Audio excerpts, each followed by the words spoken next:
So this morning we're starting our new book, Archetypes, which I'm so excited about. I'm really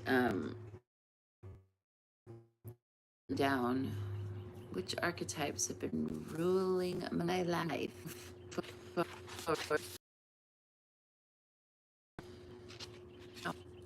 Stop sabotaging myself. I definitely have this saboteur, which we all do. Okay, so my author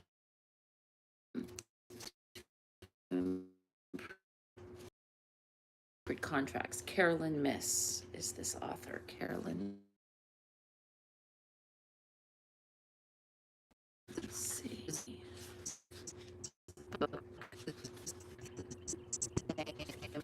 Okay, so I'm going to read the foreword. Hola Estes, 20 years by Clarissa. I was covered them in his PBS specials, but it was Sacred Contracts by Carolyn Miss that created how they affect every aspect.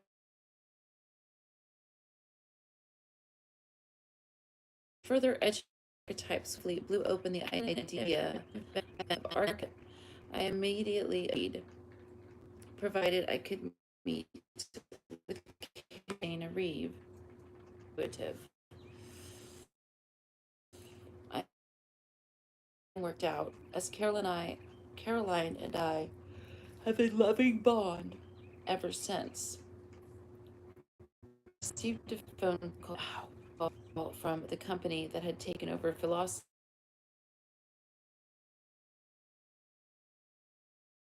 that my creative services were no longer needed, but I could stay on with the honorary title of executive chairman as long as I could. Heartbroken and humiliated, I resigned and spent the next month face down on my bed, crying. Despite all my professional success, I felt like a failure. The one phone call that had stolen my identity. But as it turned out, the phone call was the best thing that could have happened. About a month later, I did what any normal woman does when she has time on her hands. I started cleaning out my chest. I sat on the floor and began sorting out through the costume party of clothes I had accumulated over the years. The piles I loved were items that were artistic. Then there was the pile of visionary uniforms, tailor-made for the boardroom fit for a queen. Of these, but I hated them all and remembered vividly the discomfort I felt every time I had worn them. Those outfits never were me, and yet they dominated that closet floor. For the pile of plastic. There I sat, looking at the closet, when light broke through the darkness of my despair and my third company, Archetypes Inc., was born. It was as if the visionary who conceived philosophy was awakened from a deep sleep. What I saw were piles of different archetypes. Some of the piles fit my archetypes and most didn't. I began to think about how I had been derailed in the previous decade by trying to adapt to a new archetype, a caregiver, that wasn't authentic to me. I thought about how I had been role-playing as queen executive without ever being fully comfortable in that role, and especially in the clothes that came with it. The truth that became apparent from that exercise that day on the floor of my closet was that empty feeling I had, despite having achieved great personal and professional success, was born out of not living my archetypes. Looking back, I see that I was not suffering from a case of stolen identity, but rather going through an archetype crisis. The queen executive was dead, but the creative visionary who had founded philosophy was not. What's more, my next venture had been under my nose all the time. I wanted to create a social platform where people could learn about fascinating subjects of archetypes and how they can transform our lives and our relationships. Archetypes.com would help people make empowered choices through the prism of the individual archetypes. The new company gave me a chance to join forces with Caroline Miss. For over 25 years, Caroline has been teaching students about the power of archetypes. Now, with this book, she's going to teach you. You're going to discover how archetypes begin shaping our lives from the moment we are born. You will learn why some people, clothes, and relationships fit like a glove, and others bring you deep discomfort. You will, for the first time, be able to look at your closet, your home, your career, and your significant relationships and ask yourself one simple question: am I living my archetype? In other words, am I living the life I was destined to live? The life of my true self? The most beautiful discovery about archetypes is that they awaken you to synchronicity, to the signs, symbols, and meaningful coincidences that come into our lives and get our immediate attention. They say stop, go, or stay still. But whatever the directive, you know intuitively that you need to listen. Heeding the blessings and warnings called out by these signs is deeply empowering. And with that, miracles are born in your life, one by one by one. Discovering archetypes was one of those miracles for me. Meeting Caroline was another. I hope they will be for you too. Introduction. I have long believed that it is impossible for us to know who we truly are unless we understand archetypes, and more specifically, our own personal archetypes. Because archetypes are the psychic lenses through which we view ourselves and the world around us. As a society, we have been on a quest to understand how we function psychologically that makes us the way we are, and what makes us heal.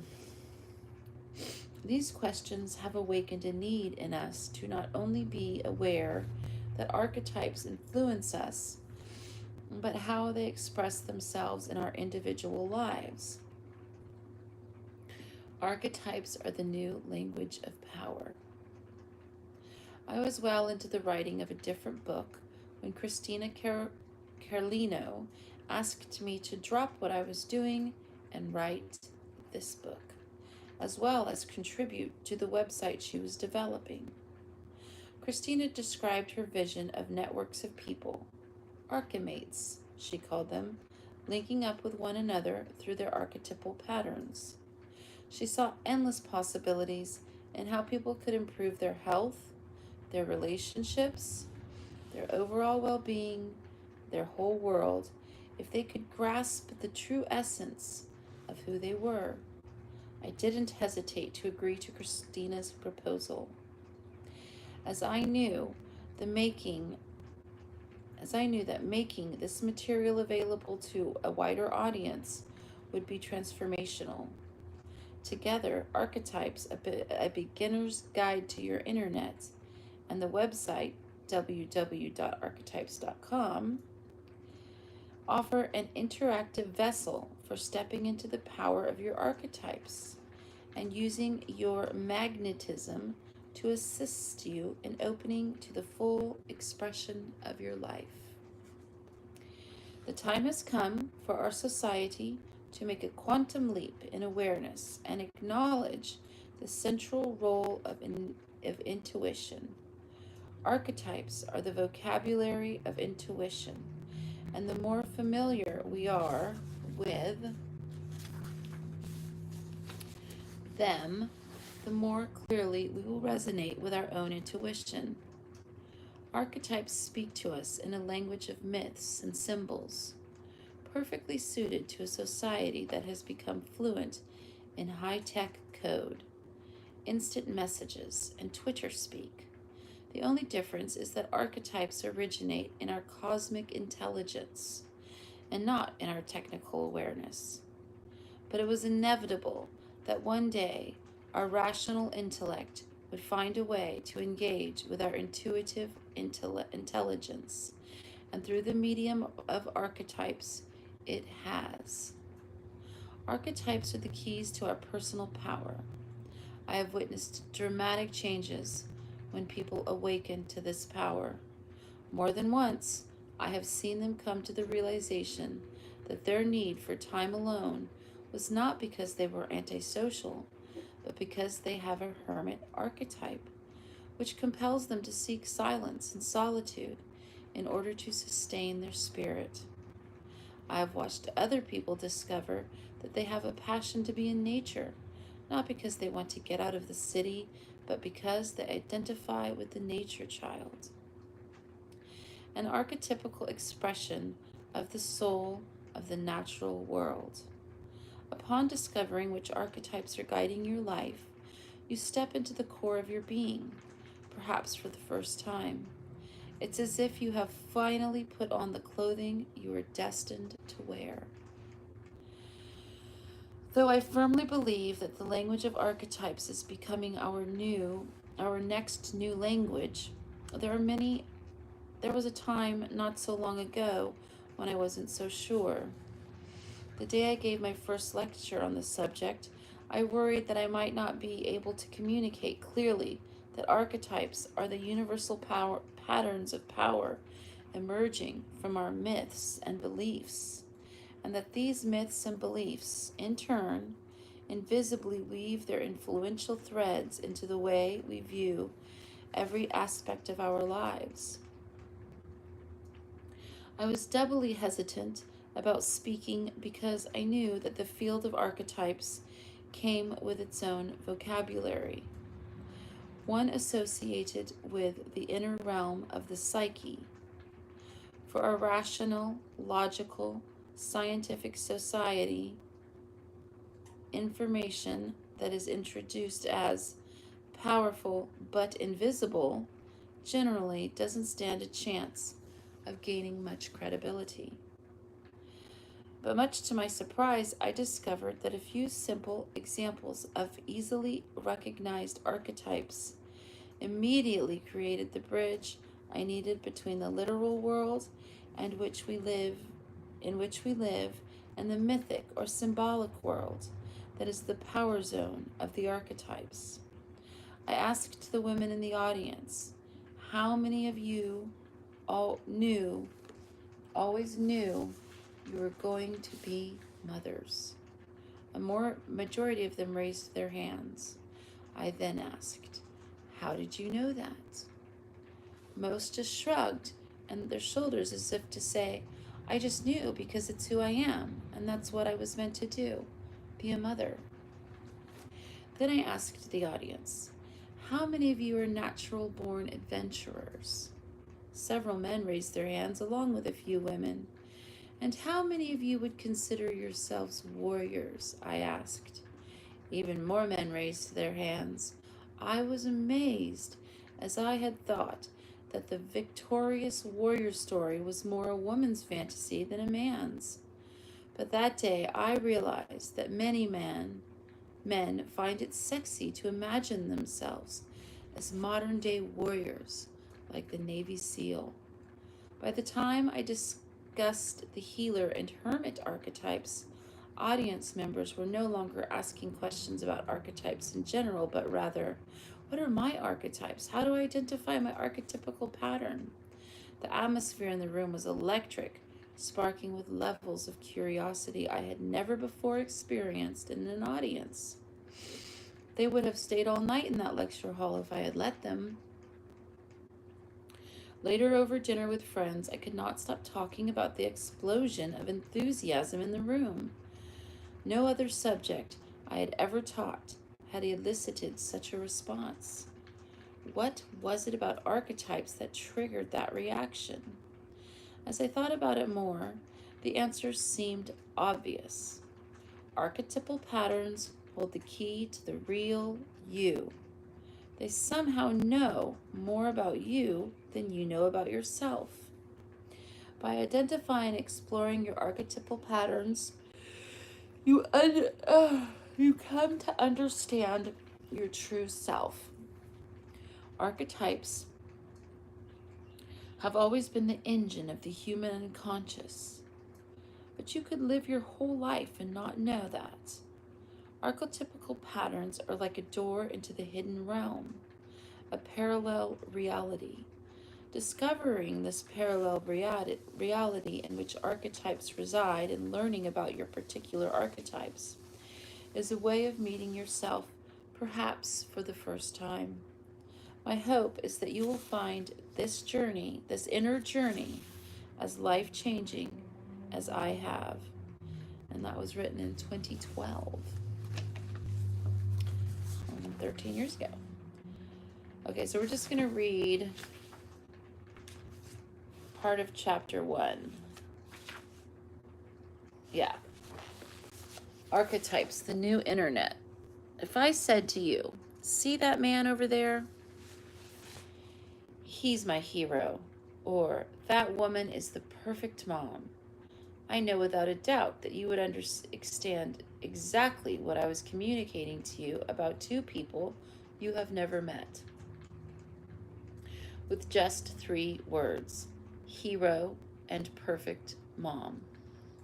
I would have awakened in you 2 complete archetypes of myths and symbols that you automatically associate with those terms. In seconds, these 2 people would cease to be strangers, as your psyche wrapped them in stories, fairy tales, and your own memories. The man would instantly take on the appearance of a super strong hero, able to face any adversary. Despite knowing nothing else about him, you would instantly trust him. After all, heroes don't betray the women they're sent to rescue, at least not in the fairy tales we know and love, right? The hero would be a lone ranger type, solitary, intense, a one-woman man who would sweep you off your feet. How could he be a real hero if he were messing around with other women? Every woman wants a hero of her own, from ancient Greek warriors like Hercules, Odysseus, and Achilles, to legendary figures like Robin Hood and Braveheart, to real-life heroes like Navy SEALs who risked their lives to take down Osama bin Laden. They enthrall us with their exploits. And now we've added heroines to the paragons of heroism we admire, with contemporary eco-warriors like Karen Silkwood and Erin Brockovich. Their strength is moral courage.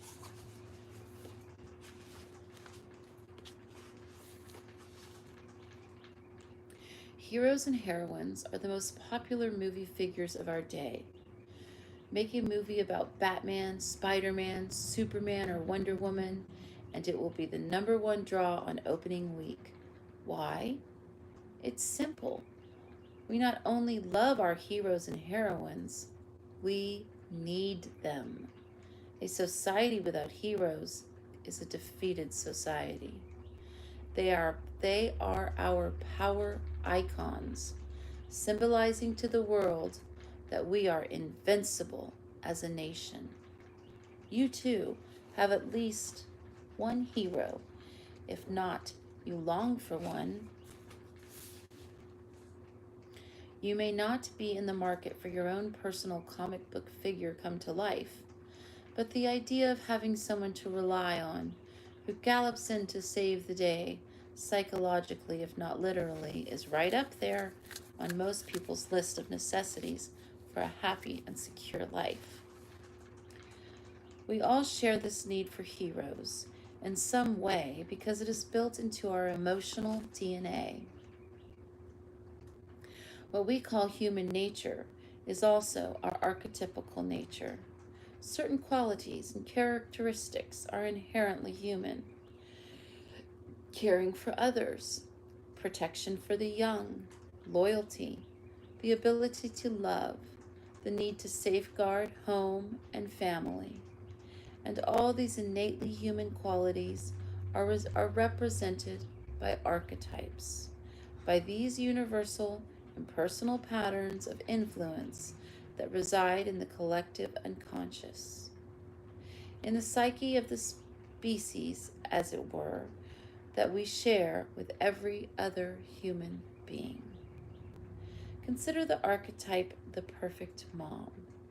You don't need to meet the woman I'm speaking about to flesh out an idea of her in your imagination.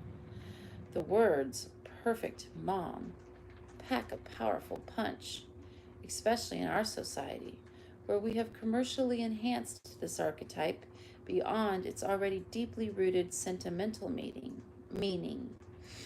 The instant someone tells you that a woman is a perfect mom, you immediately picture a great cook with a charming, well-ordered home who helps her kids with homework, attends all their sporting events, listens to their problems, hosts sleepovers with other friends, and bakes brownies. Even if the word perfect mom bring up painful associations with a not so perfect upbringing, you still have the projection of the ideal mother figure firmly planted in your psyche. So, how do these words, hero and perfect mom, communicate so much visual, emotional, intellectual, and mythic information to us? They carry the power they do because they are archetypes, psychic power patterns in the unconscious mind. Although the archetypes are collective symbols that everyone in culture shares, they can also speak to us individually. A personal archetypal patterns that are the foundation of our beliefs, drives, motivations, and actions, organizing and engineering all our relationships in life. Archetypes are the power images we identify with as children: the athlete, or the artist, or the actor, or the princess, or even, sad to say, the victim or the vampire, represents a complex of stories and myths that we somehow imagine happening in our own life. We are drawn to movies, books, and video games with characters that represent our power images. Little girls dress up as princesses and Wonder Woman, little boys as Batman and warriors.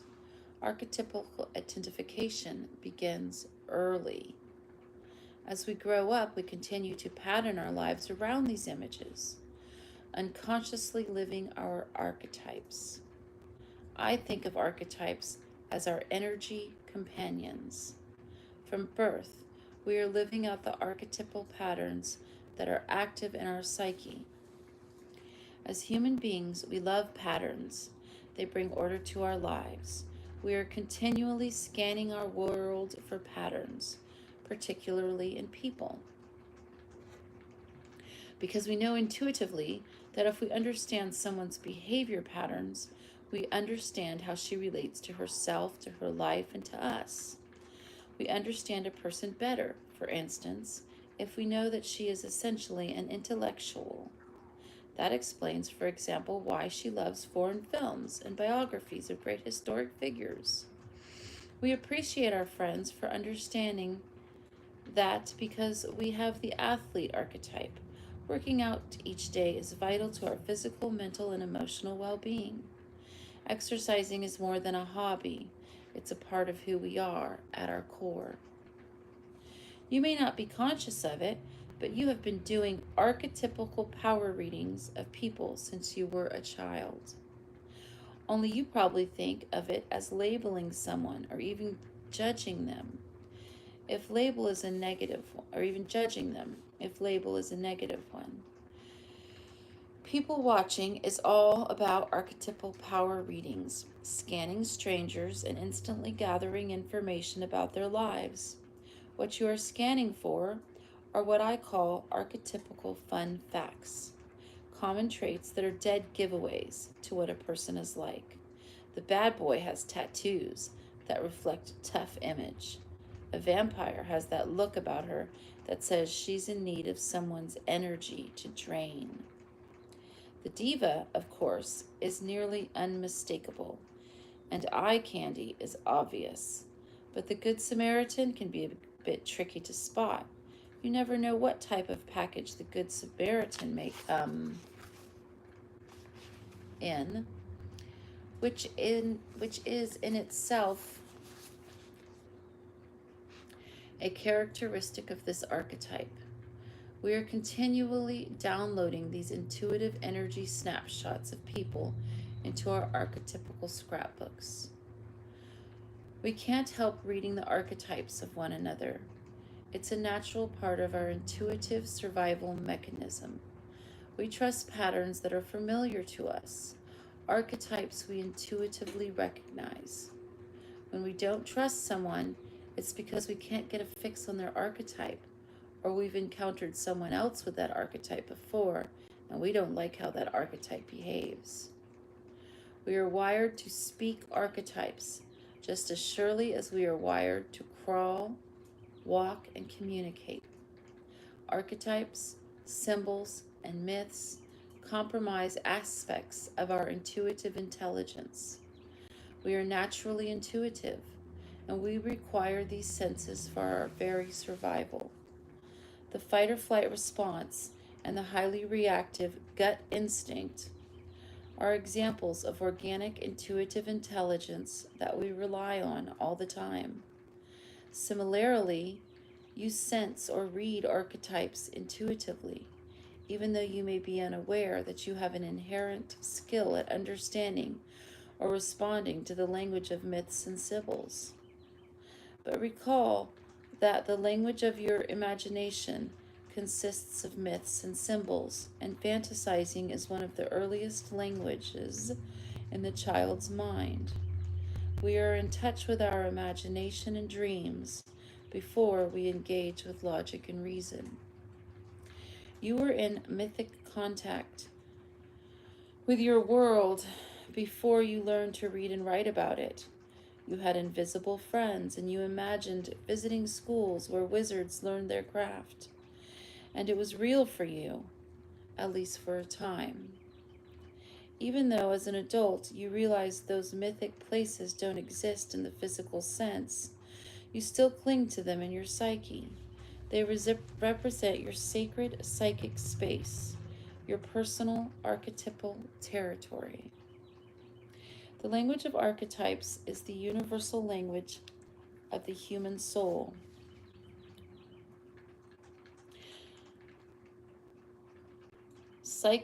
Psychically untying or uniting us all through what the Swiss psychiatrist Carl Jung called the collective unconscious.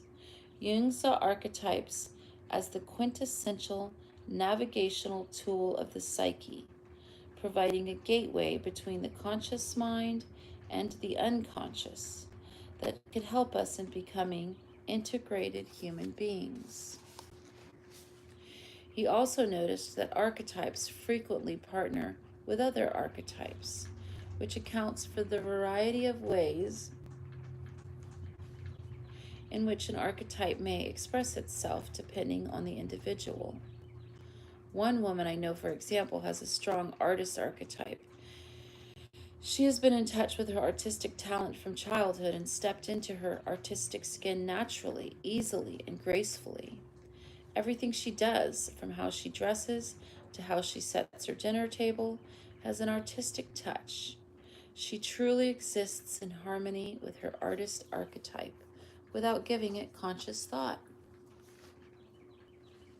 That's like my twin sister. She's an incredible artist, always has been. Everything she does is artistic. But in another person I know, the artist archetype is blended with other archetypal patterns to form a very different type of power unit. His child was not quite as abundant as our first artist's, thus, his artist took on the qualities of the starving artist, an aspect of the artist archetype made famous by painters like Toulouse-Lautrec, and Van Gogh. This man's inability to fully believe in his talent continually diminished his self-esteem, leading him to withdraw into a fragile child archetype.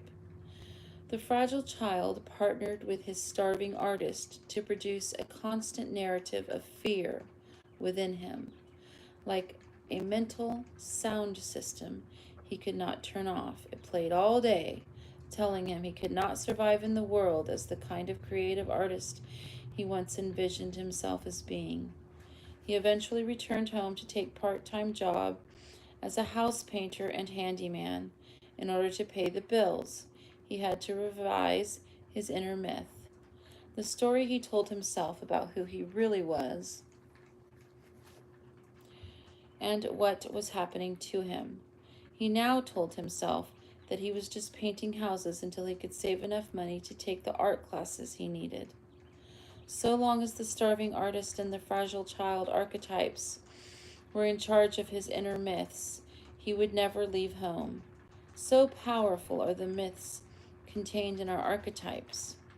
He would always have the option, however, of revitalizing his inner creative artist.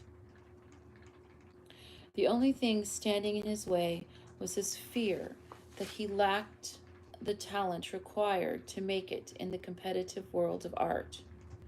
The archetypes will always find expression in one way or another.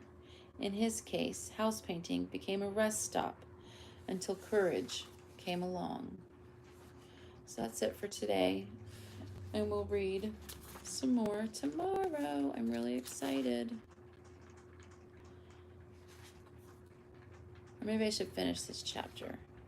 It's not too many pages longer. I think I'm going to. Let me see. How long have I been recording? Oh, it's pretty long. I'll do it anyway. The emerging internet. What Jung referred to as the collective unconscious, I think of as our internet, a high-speed, interconnected psychic network that links us to every other human being through a vast system of archetypes. Each archetype is its own computer program, complete with its own particular set of myths and its own reservoir of symbols and cultural legends associated with each of these myths. Now picture Earth and imagine that there are billions of lines crisscrossing the surface, serving as a rapid-fire network, transferring all human psychic activity at an infinitely fast rate.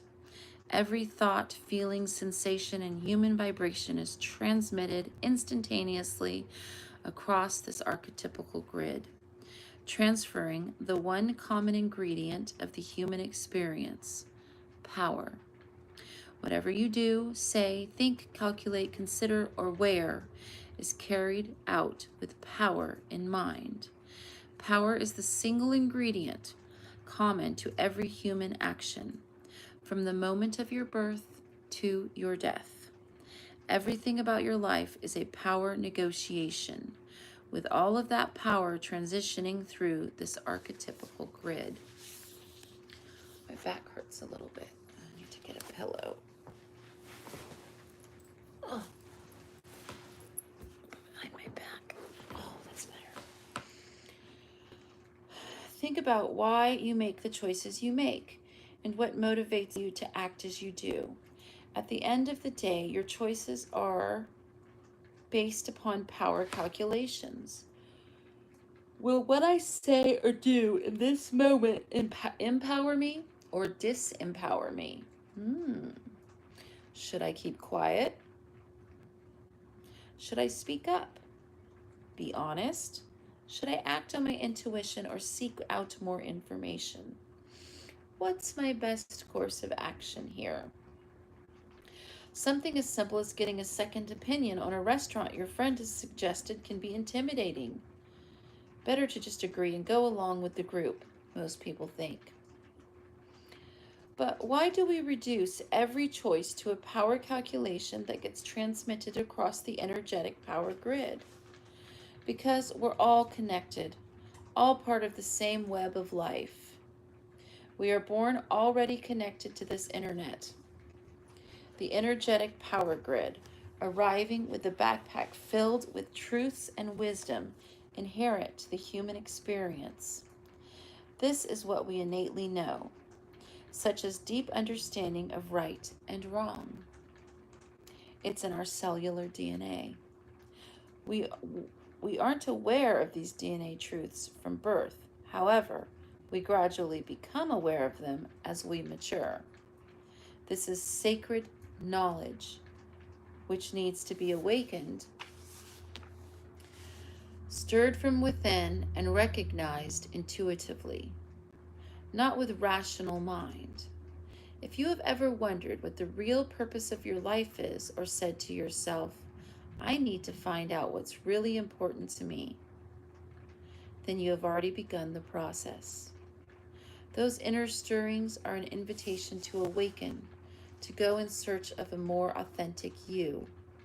We are drawn to stories about ancient heroes who go off on the archetypical hero's journey, the solo quest to uncover your true self, and finding a route to the precious sacred knowledge of who you really are.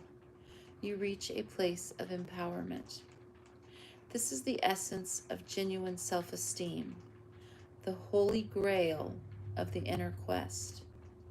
Consider for a second the question around which I wrote this book. Who are you, really?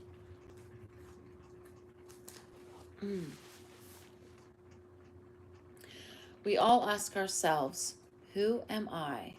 Many times, in many ways, throughout our life. But we need the right language to excavate the answers from deep within us. We ask that question because we are actually seeking to understand the reason why we were given the gift of this life. For what reason was I born? The question marks an archetypal passageway, a turning point in our desire to know ourselves more deeply. It symbolizes a maturing in which we shift from defining ourselves by what we own to wanting to know ourselves by what we can do or be or contribute. Do I have the artist in me? Was I born to be a visionary? To know the deeper truth about yourself requires traveling to your interior on the power of your archetypes. Connecting to your archetypes and the internet. In this book, I introduce you to the internet and to 10 archetypical patterns that reflect the power trends of our times. The advocate, the artist, creative, the athlete, the caregiver, the fashionista, the intellectual, the queen executive, the rebel, the spiritual seeker, and the visionary.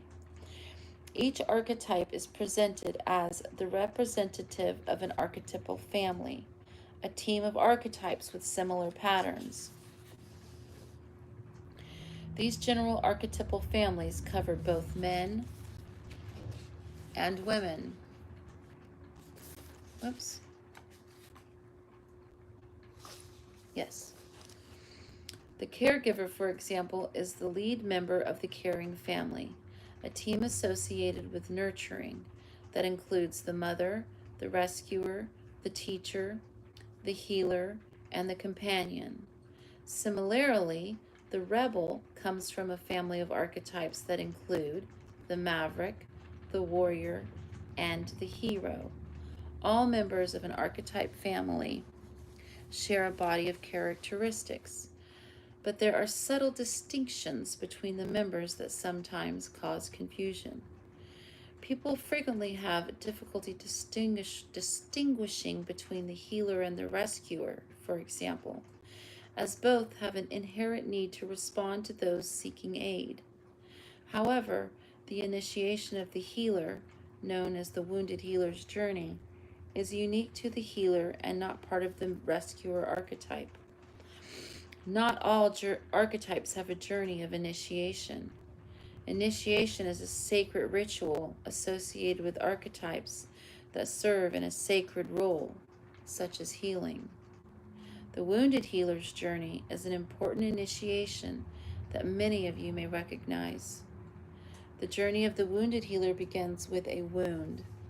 The wound could take the form of a serious accident, an illness, or a life circumstance that caused the person to lose most of their earthly possessions, leaving her the choice to collapse under the strain or take up her bed and walk.